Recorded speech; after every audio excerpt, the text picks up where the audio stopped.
సర్దార్ వల్లభాయ్ పటేల్ భారతదేశంలో చాలా సూపర్ ప్లాన్తో భారతదేశ సంస్థానాలన్నింటినీ విలీనం చేశాడు.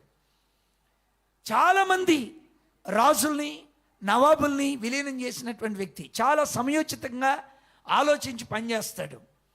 అందరిని విలీనం చేశాడు. ముస్లిం లీగ్ పార్టీ పెట్టుకుని జిన్నా వెళ్ళిపోయాడు పాకిస్తాన్కి.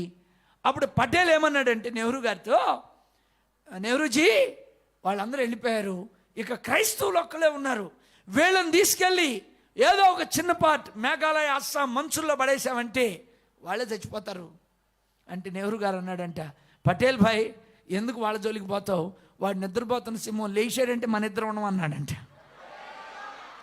బాగా గుర్తుపెట్టుకోండి, ప్రభుత్వాలు కూలిపోతాయి, క్రైస్తవ్యం కూలిపోదు.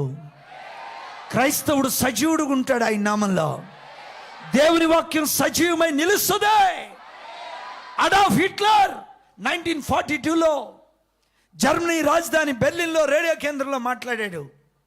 నాజీ పార్టీని పెట్టాడు, నాజీ సైనికులను తయారు చేశాడు, నాజీ సిద్ధాంతం ఏర్పాటు చేసుకున్నాడు.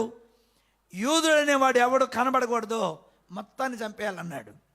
4.5 లక్షల మందిని కత్తి చేత చంపారు. సుమారుగా 2.5 లక్షల మందిని గ్యాస్ బంకర్లో గ్యాస్ లీక్ చేసి చంపించాడు హిట్లర్. ఈరోజు పెళ్లి చేసుకొని రేపు చచ్చిపోయాడు. నాజీ పార్టీ పోయింది, హిట్లర్ పోయాడు, నాజీ సైనికులు కనుమరుగైపోయారు. కానీ అదే రేడియో కేంద్రాన్ని జర్మన్ క్రైస్తవులు కొని దేవుని వాక్యం ప్రకటించారు. ఎవరేం మాట్లాడినా మనమే మాట్లాడాల్సిన పనిలే. దేవుని కార్యాలే ప్రజలకు జవాబులు చెబుతాయి. మనం దేవుని చిత్తం చేయటమే మన పని, దేవుని కొరకు నమ్మకంగా ఉండడమే మన పని. అనవసరమైన వాడి జోలికి వెళ్ళొద్దు. అనవసరంగా మన సమస్యలు తెచ్చుకోవాల్సిన అవసరం లేదు. ప్రభు చూస్తున్న